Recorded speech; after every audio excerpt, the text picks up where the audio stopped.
Resiko telat bayar di aplikasi Shopee, baik Shopee PayLater ataupun S-Pinjam. Apakah benar hutang kita bisa lunas otomatis kalau kita gagal bayar di Shopee PayLater atau S-Pinjam? Yuk kita akan bahas di video kali ini. Assalamualaikum warahmatullahi wabarakatuh. Video kali ini kita akan membahas terkait masalah Shopee ya, terutama di Shopee PayLater, S-Pinjam, dan lain sebagainya. Nah, buat teman-teman yang telat bayar atau gagal bayar di Shopee, teman-teman harus tahu nih, teman-teman harus paham juga bahwa Shopee ini memang termasuk legal ya. Mereka beroperasi legal, bukan ilegal, bukan sebuah platform yang tidak mempunyai izin, mereka punya izin ya. Jadi pastinya resikonya pun mengikuti hampir sama seperti pinjol legal pada umumnya.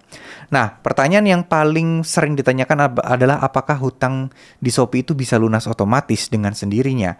Jawaban saya kemungkinannya ada dan kemungkinannya bisa. Tapi ini kemungkinannya itu enggak yang berapa persen sukses gitu tinggi, enggak.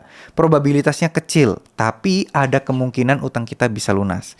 Kenapa bisa seperti itu? Karena kita tahu Shopee dan beberapa pinjol lainnya itu ada yang menggunakan asuransi. Nah, asuransi ini akan membayar ganti rugi atau mungkin ya membayari utang-utang nasabah. Nah, itu pun juga belum jelas apakah yang dibayarin full, ataukah sebagian, ataukah gimana.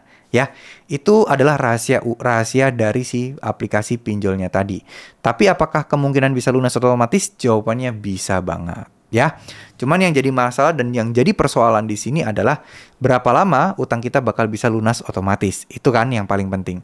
Nah, jujur ya, ini tidak bisa diprediksi. Ada yang butuh 1 tahun lebih, ada yang butuh 2 tahun lebih, dan itu tergantung hoki-hokian aja dan tergantung kalian ini direkomendasikan untuk utangnya bisa lunas otomatis atau tidak.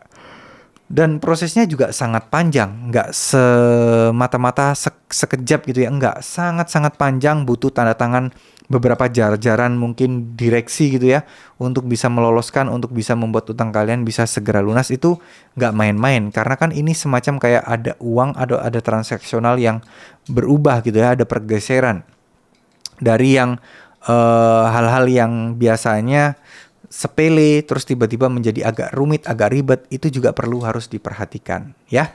Jadi buat teman-teman masalah kayak gini tuh nggak usah terlalu dipikirin, let it flow aja, lakukan aktivitas seperti biasa, perbanyak doa, kalau ada rezeki, kalau ada duit, bayar. Kalau memang nggak ada dan kalian masih belum tahu bagaimana dan kapan kalian punya duit untuk membayar utang-utang kalian, ya teman-teman kalau bisa jangan melakukan apa ya istilahnya, lebih kepada jangan melakukan galbay yang gimana-gimana gitu loh teman-teman ya. Maksudnya intinya di sini saya ingin sampaikan bahwa masalah galbay di Shopee itu bukan sesuatu yang akan membuat kita terpuruk, enggak. Tapi galbay di Shopee itu adalah sesuatu yang banyak orang yang ngalaminya, tapi alhamdulillahnya semuanya baik-baik saja ya. Saya susah sekali untuk menganalogikannya, tapi saya yakinkan kepada teman-teman, insya Allah semuanya baik-baik saja, insya Allah semuanya lancar, nggak usah ditakutin, nggak ada yang perlu ditakutin, nggak ada yang perlu dikhawatir. Jadi teman-teman tetap tenang aja, tetap berusaha, apapun yang terjadi, insya Allah akan baik-baik saja. Ya, tetap semangat, semoga apa yang saya sampaikan bisa bermanfaat. Mohon maaf jika ada salah-salah kata. Wassalamualaikum warahmatullahi wabarakatuh.